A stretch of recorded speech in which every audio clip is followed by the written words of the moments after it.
Hi guys, my name is Peyton, and today I'm going to give you my thoughts and overreactions on the second slate of games of the NBA.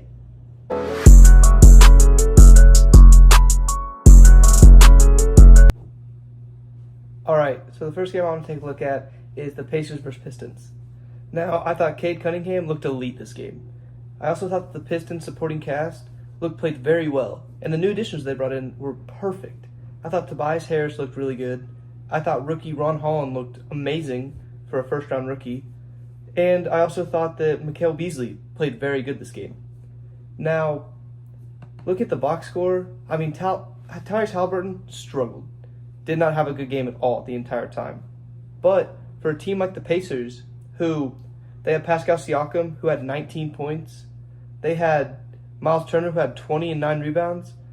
You need those people to step up when it matters. And they did this game. And then also off the bench, when you have Benedict Mathurin, who's giving you 19 points, and most of them points come in the second half, that's huge for any team. Now, the Pacers were playing from behind almost this entire game. But I don't think that's a testament to how bad the Pacers played. I think that's a testament to how good the Pistons played this game, which is really good if you're a Pistons fan. Now, the second game of the day was the Hawks vs. Nets. Now, going into this game, this was the game I most wanted to watch. I most wanted to keep track with because I thought this was going to be the game of the day. Now, Cam Thomas is a bucket. We realized that, and that showed this game. I also thought Jalen Wilson looked really good for the Nets. And I thought Ben Simmons played his role really well. But also, it's Ben Simmons. You know what you're going to get night in and night out. You're going to get elite defense. You're going to get great playmaking. But if he's not going to be attacking the basket to score, you can defensive game plan against him very easily. Now, on the other side, I thought the Hawks looked fine. I thought Trae Young was like a top 5 point guard in the league with 30 points and 11 assists. And I also thought the Hawks' young assets played really well. But, I mean, how much of that can you rely on for a team that is relying on such young assets to be really good for the future? Right now, they're probably focusing on progressing, and this is a team where I could see Trae Young wanting out after the first couple months if they're not winning games as much as they should be. Only because Trae Young is that good of a player, he's going to want to win now. He's at the prime of his career. He has, I'd say, 5-6 more years of playing elite basketball.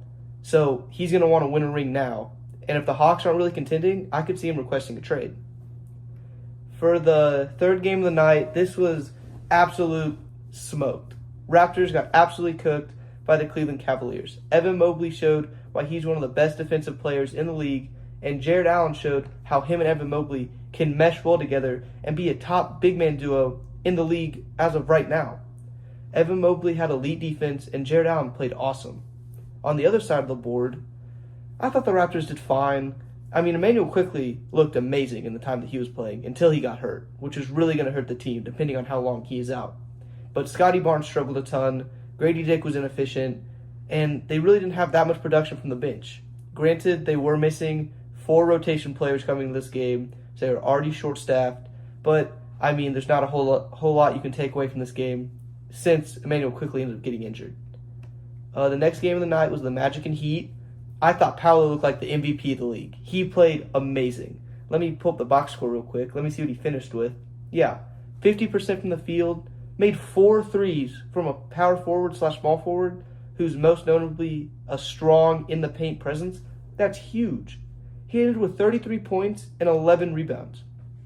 That is perfect for a player that you need to be that we're going to give you the ball and you got to go get a bucket type of player, which I think is perfect for this team to have.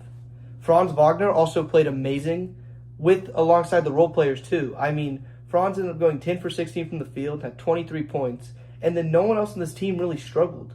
I mean, Jalen Suggs only played 13 minutes because he was in foul trouble the entire game, but still finishes a plus 18 in the plus minus. I mean, I think this team is one of the deepest teams in the league, and they all played very well. Gary Harris hit 6 threes on the day. Gary Harris is a 3-and-D player, and if he's giving you even 3 threes a night, that is huge for someone that's going to come off the bench and play valuable minutes. On the other side for the Heat, not a whole lot to talk about here. Jimmy Butler played bad. Bam Adebayo played bad. No one else really kind of stepped up in their place. I mean, Terry Rozier tried, but he also shot the ball 15 times and had 19 points. Tyler Hero tried, but he didn't really seem too comfortable out there on the court. He was trying to be more of a facilitator, rebounder, besides of being that point of attack offensive player that we know he is, which I think he needs to kind of build into his role if Bam and Jimmy have an off night. But I did think Terry Rozier played fine, but not to the standards that he can normally play to. The next game of the night was Bucks 76ers. Giannis was unstoppable. No one could stop him out there. Giannis looked great. Dame, watching the game, kind of had a quiet 30 points. I didn't think Dame was super aggressive off the ball, and let me pull up his exact stats, but I'm pretty sure he had a great game. He had right here, 30 points, 6 assists, 9 rebounds. And he had 3 turnovers, so 2-to-1 assist ratio. That's not bad for a player who's most notably known for just scoring a ton of points and passing it to open teammates, averaging 4 to 5 assists a game. So I thought Damian Lillard had a really great game, even though I didn't really realize watching the game that he was having such a good game, which I think is perfect for a team that kind of just needs someone who's a really reliable, consistent scorer for them, and Dame can be that guy. And he has shown his entire career that he can be the guy. So I think that's huge for a team. On the other side, 76ers, not a whole lot to say. They need Joel Embiid back if they want to be real contenders in the league. If they want to be a championship contender, they need Embiid back. But other than that, I thought the role players played really good. They're just kind of missing that extra star, which can be Paul George when he gets back. So I thought that was huge. I think 76ers, you walk out of this being Kelly Oubre played well, Tyrese Maxey played well, DeAndre Drummond gave us good minutes in that starting position, but he's normally going to come off the bench. So I think the 76ers have a lot to be happy about after tonight. Next game was Hornets versus Rockets. LaMelo Ball looked elite. He played awesome this entire game. Trey Mann was the perfect spark plug off the bench. What did he finish with? But Trey Mann was hooping, I could have swore, the entire game. Coming off the bench, Trey Mann giving him, 29 minutes, 4 threes, 24 points, 6 rebounds. He's played amazing off his role off the bench. If he's going to be that perfect spark plug they need to replace a Brandon Miller who went down with injury, which is a huge loss for the team. But if he's going to come in and replace a Brandon Miller or a Caleb Martin type player, and you already have LaMelo, who's one of the premier passing point guards in the league or playmakers, that's huge because he's going to find Trey Mann to get open. And if Trey Mann can create his own shot, that's going to leave LaMelo open. That's going to be huge for the team. On the other side, I thought the Rockets looked good. Jabari Smith Jr. struggled, but that's fine. I mean, this is kind of a make it break it year for him, but if he's only getting 7 shots a game, I mean, what are you really going to expect from a player that you drafted 3rd overall? But no, Alperen Sengun looked like an All-NBA type center. He looked amazing. Had 11 rebounds. He finished with 18 rebounds on the night. That's huge. I almost said only. But he had 11 rebounds in the first quarter. If that's the production you're getting out of him when he's playing 10 to 12 minutes a quarter, that's awesome. That's huge. I also thought Jalen Green looked amazing. He looked like that player that got drafted 2nd overall that's going to score at will every time. He didn't shoot it very efficiently, but his confidence is through the roof. He's going to score whenever he wants to. He's going to shoot it whenever he wants to. And that's a great player you need to be a first option on a team. Someone who's not going to get rattled by a couple missed shots. For the next game, it was Pelicans versus Bulls. This game I was kind of confused about. I know that Lonzo looked really good in his limited minutes, which that's awesome. Matas Buzeles didn't really play a whole ton. I think he got 8 minutes, and I think half of it came in garbage time when they were getting smoked. I thought Josh Giddey looked fine in his opener. He kind of played like Josh Giddey. He didn't really change his play style at all, which I don't really know how you should feel about that if you're a Bulls fan or in the Bulls front office. But no, on the other side of the ball, Brandon Ingram looked awesome. He looked like his all-star self a couple years ago. I thought Messi, the rookie from Baylor, I thought he looked really good. He looked like a perfect backup center who's going to sit in the dunker spot, who's going to play great defense, who's going to get a ton of rebounds.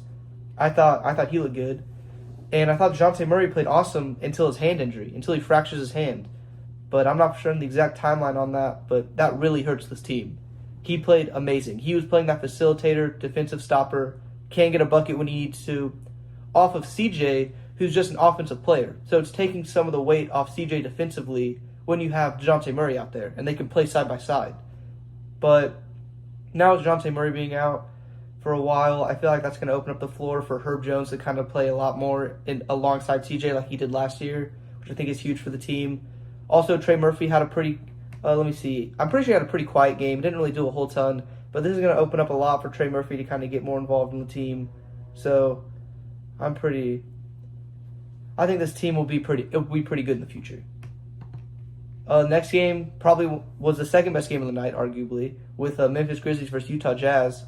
Quick and concise. Ja looked good. Looked like his normal self. I thought Santi Aldama played perfect. I'm going to say perfect right now because I don't think there's anything else he could have done besides maybe hit a couple more threes, but he made 5 of them, and he was shooting open shots. Finished with 27 points. He was probably the main reason they won the game because he was relied on to just go be that scorer. Especially with Zach Edey in foul trouble, they really kind of need someone else to step up. But no, Ja looked like his normal self. That's good to have. On the Jazz, Lauri Markkanen looked elite. He played awesome. Walker Kessler was an absolute force in the paint, which is huge for a team that kind of needs that without that defensive presence. But no, Walker Kessler looked really good. He looked amazing. Keontae George struggled, but then again, first game of the year, I'm not too worried about it. They relied on him late in the game to stay in the game to kind of be that facilitator guy or go scorer, which I think is huge for him and the team that they still trust him even though he had a really bad game tonight. So that's kind of big. And then before I talk about the Suns and Clippers game, I'm going to talk about the Warriors-Blazers game. Absolute blowout. Nothing real close.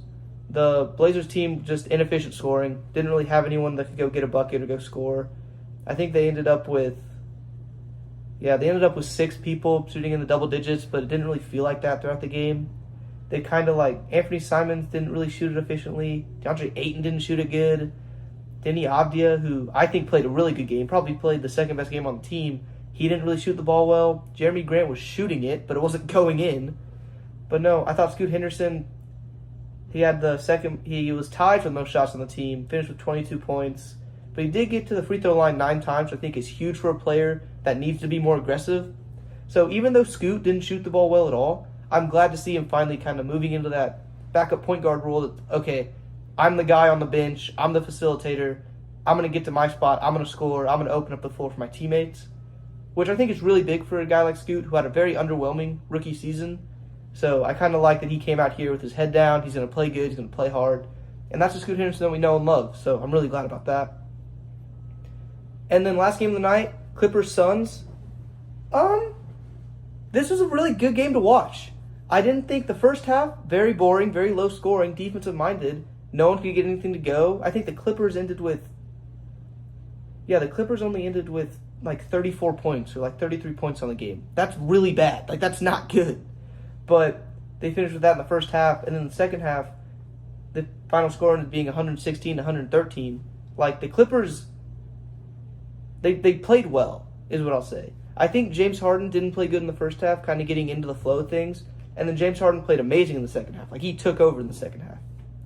And I remember some of the announcers were saying during the game that, Kevin Durant hasn't really done anything, but in the fourth quarter and overtime, it was Kevin Durant's show. He showed up to play. He showed why he's one of the top 5 players in the league, arguably. He played really good down the stretch, but kind of struggled in the first half. And you can kind of say the same thing about Bradley Beal. I thought Bradley Beal didn't play good at all in the first half. Oh, no, not Bradley Beal. Devin Booker. I thought Devin Booker didn't play good at all in the first half. Foul trouble, couldn't get to his spots, wasn't really shooting the ball a whole ton. And then in the fourth quarter, took over. Kind of just hitting shots every time, step back threes when the team needs a bucket. Fouled out of the game, so didn't get to play in overtime at all. But I think in that fourth quarter when he had 9 to 11 points, I think Devin Booker played amazing, and he's one of the main reasons they won the game. Him and Kevin Durant kind of taking over, and that's what you need for a team that you brought in role players to kind of keep the game close throughout the entire time, so your stars can take over when it matters and win the game. So I thought that was huge. And I think that's about all for the games. It was a good slate of games today. It was really fun to watch, but yeah, those are my initial reactions and thoughts on how the games went today.